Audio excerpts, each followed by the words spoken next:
Hi, my name is Danubia Vilar, and I'll be performing the role of Doreen from Mouthful of Birds from Caryl Churchill. And there's a pain in my stomach I get if I don't eat. And another I get after I've eaten, and another, it's not in the stomach. I don't know where our tubes are, but there's definitely something. I can feel it. All I wanted was some peace and quiet. And once you start fighting, there's only two ways you end up.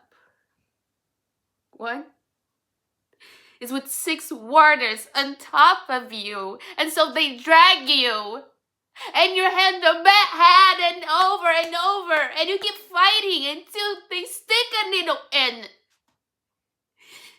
And you're glad to be gone out of it. The other way you end up is all by yourself.